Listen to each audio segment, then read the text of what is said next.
لن تزولا قدم ابن آدم، حضور نے خبر دی ہے ابن آدم کے قدم ہل نہیں سکیں گے. جیسے مجرم کھڑا ہوتا ہے کٹہرے کے اندر، اس کٹہرے میں سے ہل نہیں سکو گے حتی یسأل عن خمس، جب تک کہ 5 چیزوں کا حساب نہ لے لیا جائے. وہ 5 چیزیں کیا ہیں؟ کان کھول کر سنیے. عن عمرہ فیما افناہ، عمر کا حساب دو، یہ 80 برس اور 70 برس ہم نے تمہیں دنیا میں دیے، کہاں ضائع کیے. وعن شبابہ فیما ابلاہ، اور خاص طور پر جوانی کا دور، امنگوں کے دن، ولولے ہوتے ہیں، قوت ہوتی ہے، توانائی ہوتی ہے، آدمی چلتے ہوئے زمین پر پاؤں مارتا ہے، قوت جو ہے وہ اپنا اظہار چاہتی ہے. یہ جوانی کہاں گلائی؟ حساب دو، ایک ایک لمحے کا حساب دو. وَعَن مَالِهِ مِنْ أَيْنَ اكْتَسَبَهُ وَفِيمَا أَنْفَقَهُ، ایک ایک پائی کا حساب دو، مال کا کہاں سے کمایا تھا، حلال سے کہ حرام سے، اور کہاں خرچ کیا تھا، گل چھروں میں، عیاشیوں میں، یا نیکی کے کاموں میں، ادائے حقوق میں، اللہ کے دین کے لیے. 4 سوال ہو گئے. 2 زندگی کے بارے میں، ایک زندگی پوری بحیثیت مجموعی کہاں کس کام میں لگائی، اور خاص طور پر شباب کا دور کہاں لگایا. 2 سوال مال کے بارے میں، کمایا کہاں سے، حلال سے کہ حرام سے، جائز سے کہ ناجائز سے، خرچ کہاں کیا. اور آخری سوال وعما عمل فیما علم، جو علم حاصل کیا تھا اس میں عمل کتنا کیا. علم کے انبار لگاتے چلے گئے اور عمل کے آغاز کی بھی نوبت نہ آئی. یہ علم جو ہے یہ اس روز سب سے بڑا وبال بن جائے گا انسان. اتنا علم اور عمل کچھ نہیں، بجائے کہ کریڈٹ کا ذریعہ بنے یہ الٹا ڈیبٹ کا کھاتا بن جائے. یہ جواب دہی کا احساس ہے کہ جس کی وجہ سے انسان کی ٹریجڈی جو ہے وہ دوہری ہے. کوئی حیوان اتنے بوجھ تلے نہیں، مشقت کی، محنت کی، اس زندگی میں ختم ہوئے، اس کے بعد کوئی محاسبہ نہیں. اس کو بھی غالب نے خوب کہا ہے کہ اب تو گھبرا کے یہ کہتے ہیں کہ مر جائیں گے، اور مر کے بھی چین نہ پایا تو کدھر جائیں. یہ ہے وہ ہیومن ٹریجڈی. اب میں آپ کو توجہ دلانا چاہتا ہوں. ایک تو گوتم بدھ کا فلسفہ، اس کے فلسفے کا مین تھیم یہ ہے سروم دکھم، آل از پین، آل از سفرنگ. اور اس نے جو بھی اپنی محنت کی یہ تو اللہ ہی بہتر جانتا ہے کہ اسے بعد میں ملا کیا اور کیا نہیں ملا. ایک بات آپ سے عرض کر دوں گوتم بدھ کے بارے میں. ایک بہت جید عالم میرے نزدیک بر صغیر پاک و ہند کے علماء میں جو اس صدی کے علماء ہیں ان میں ان کا بہت اونچا مقام ہے، مولانا مناظر احسن گیلانی رحمۃ اللہ علیہ. گیلان قصبہ ہے ایک بہار کا، وہاں کے رہنے والے تھے. ان کی زندگی زیادہ گزری حیدرآباد تک، عثمانیہ یونیورسٹی میں استاد رہے.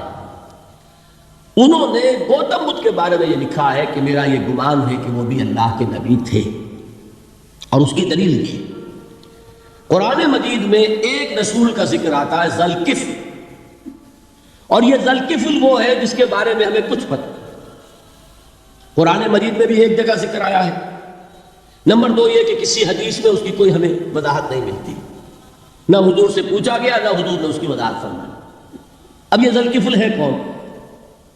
تورات میں جو نبیوں کے نام آتے ہیں ان میں سے کسی نبی کا نام ذوالکفل کے آس پاس نہیں بنتا کہ یہ سمجھا جائے کہ یہ اس نام کی بگڑی ہوئی یا بدلی ہوئی شکل بن گئی ہے. تو انہوں نے جو کہا ہے وہ بات وزنی معلوم ہوتی ہے اس اعتبار سے کہ کپل وستو، کپل پے جو ہے وہ عربی میں ہے نہیں، وہ فے بنتی ہے. تو ذوالکفل کے معنی کفل والا، اور یہ کفل جو ہے کپل، کپل والا، جس کو ہم کہتے ہیں کپل وستو کا شہزادہ. تو انہوں نے یہ کہا ہے کہ گوتم بدھ کے بارے میں یہ خیال، یہ میں عرض کر دوں کہ اس کو ہم یقین سے نہیں کہہ سکتے، یہ ان کا گمان ہے، خیال ہے، واللہ عالم کہیں گے ہم، لیکن امکان ضرور موجود ہے. قرآن کہتا ہے وَلِكُلِّ قَوْمٍ ہَادٍ، ہم نے ہر قوم میں ہادی بھیجے. وَإِن مِّن قَرْيَةٍ إِلَّا خَلَا فِيهَا نَذِيرٌ، کوئی بستی ایسی نہیں دنیا میں جس میں کوئی نہ کوئی خبردار کرنے والا نہ آیا ہو. تو یہ ممکن نہیں ہے کہ وہاں نبی نہ آئے ہو، لیکن ان کی تعلیمات اتنی بدل گئی ہیں کہ ہم ان کو پہچان نہیں سکتے. حضرت مسیح علیہ السلام کی تعلیمات اگر عیسائیوں سے ہم سمجھیں تو کبھی بھی انہیں اللہ کا نبی نہیں مان سکتے. یہ تو قرآن مجید میں آ کر حضرت مسیح علیہ السلام کی اصل حقیقت ہمیں بتائی، ورنہ تو خدا کا بیٹا ثالث و ثلاثہ ان کو کیسے ہم مانتے ہیں. لیکن یہ کہ قرآن نے بتایا تو جان لیجئے ہو سکتا ہے کہ گوتم بدھ بھی اللہ کے نبی ہوں، لیکن ہو سکتا ہے کہ درجے میں کہیں گے یقین سے نہیں۔ بہرحال گوتم بدھ نے اس دکھ، رنج، صدمہ، غم جو انسان کا مقدر ہے اس کا مشاہدہ کیا، اور پھر تپسیائیں کی، علم حاصل کیا، رشیوں منوں کے پاس گیا، اس نے کوشش کی کہ معلوم ہو سیلویشن کا راستہ کون سا، اس دکھ سے نجات پانے کی کوئی سبیل بھی ہے کہ نہیں، اس غم سے، اس نجات سے، اس اندوہ سے انسان کسی طریقے سے چھوٹ سکتا ہے یا نہیں۔ اسی کو سیلویشن کہتے ہیں انگریزی میں، اسی کو ہندی میں نروان کہتے ہیں، اسی کو عربی میں نجات کہتے ہیں۔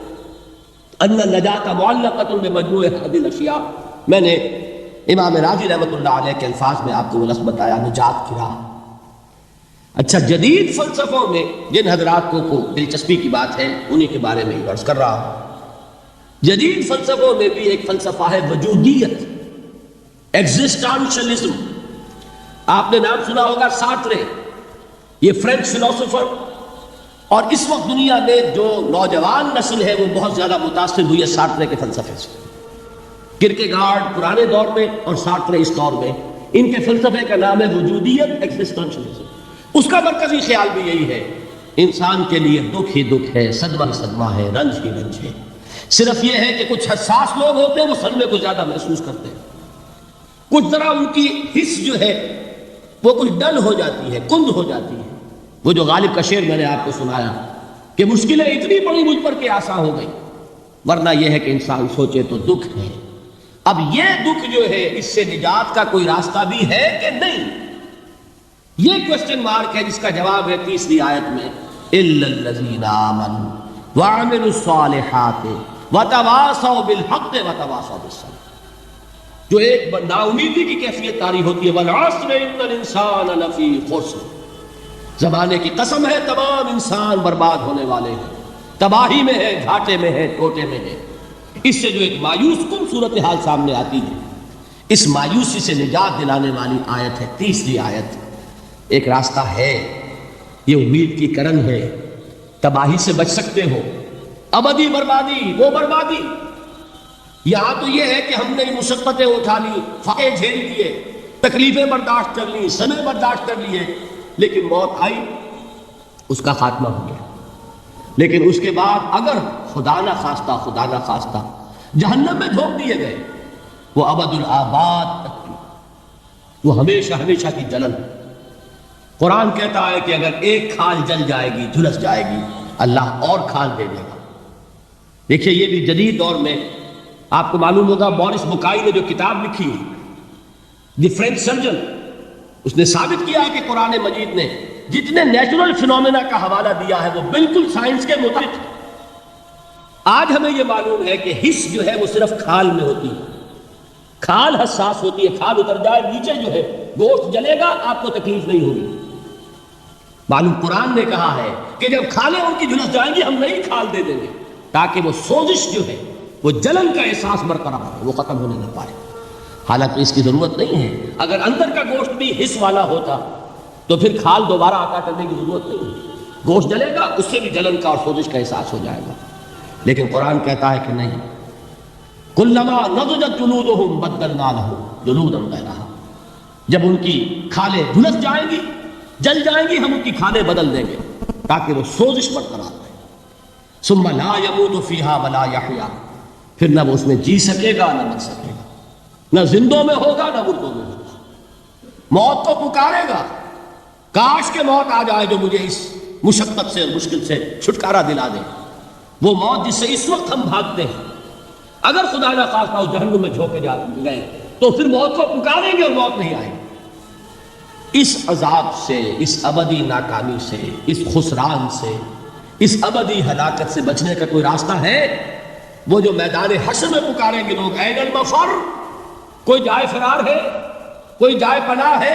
وہ جائے فرار، وہ جائے پناہ اس دنیا میں اللہ نے ہمیں عطا فرمائی، اسی کا نام صراط مستقیم ہے۔ الا الذین آمنوا وعملوا الصالحات وتواصوا بالحق وتواصوا بالصبر، ایک راستہ ہے۔